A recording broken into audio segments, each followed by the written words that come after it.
नमस्कार शेतकरी बांधवांनो, आज आपण महाराष्ट्र शासनाच्या पुण्यश्लोक अहिल्यादेवी होळकर रोपवाटिका योजनेबद्दल सविस्तर माहिती जाणून घेणार आहोत.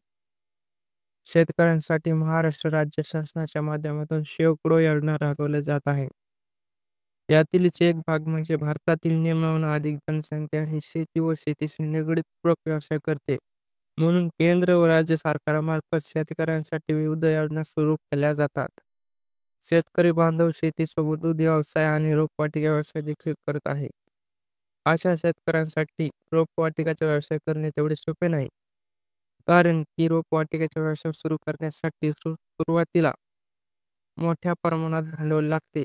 दरम्यान शेतकऱ्यांची हीच अडचण सोडवण्यासाठी महाराष्ट्र राज्य शासनाच्या माध्यमातून एक विशेष योजना चालवली जात आहे.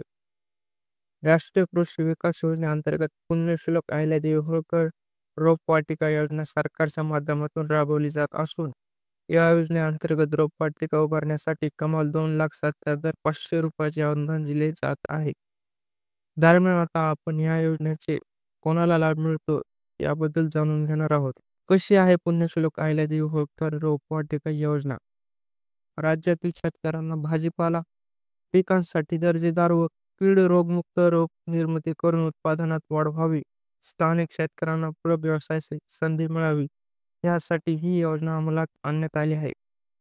पीक रचनेबद्दल घडवून आणणे, दर्जेदार व शास्त्रीय पद्धतीने तयार केलेले रोप मिळतील, हा उद्देश डोळ्यासमोर ठेवून राज्य सरकारने ही योजना आणली आहे. या योजनेचा लाभ घेण्यासाठी अर्जदाराकडे किमान 1 एकर जमीन असणे आवश्यक आहे. दर्जेदार शेतकऱ्याकडे आवश्यक आहे. या योजनेसाठी कृषी पदवीधारकांना प्राधान्य दिले जाते. विशेष महिला पदवीधारकांना यामध्ये प्राधान्य मिळणार आहे. या महिला गट शेतकरी गटाला द्वितीय प्राधान्य असेल. भाजीपाला उत्पादन अल्प व अल्प उधारक शेतकरी व शेतकरी गटांना तृतीय प्राधान्य राहतील, अशी माहिती कृषी अधिकाऱ्यांनी दिली आहे. पण यापूर्वी रोपवाटिकांसाठी किंवा शेडनेट हाऊस, हरितगृह आदींसाठी शासनाकडून लाभ घेतलेल्या व्यक्तीस या योजनेत लाभ घेता येणार नाही. तर मित्रांनो, पुढील व्हिडिओमध्ये आपण पाहणार आहोत अहिल्यादेवी पुण्यश्लोक अहिल्यादेवी होळकर या योजनेसाठी अर्ज कसा करायचा आणि कुठे करायचा, त्यासाठी आमच्या चॅनलला सबस्क्राईब आणि व्हिडिओला लाईक करा. धन्यवाद.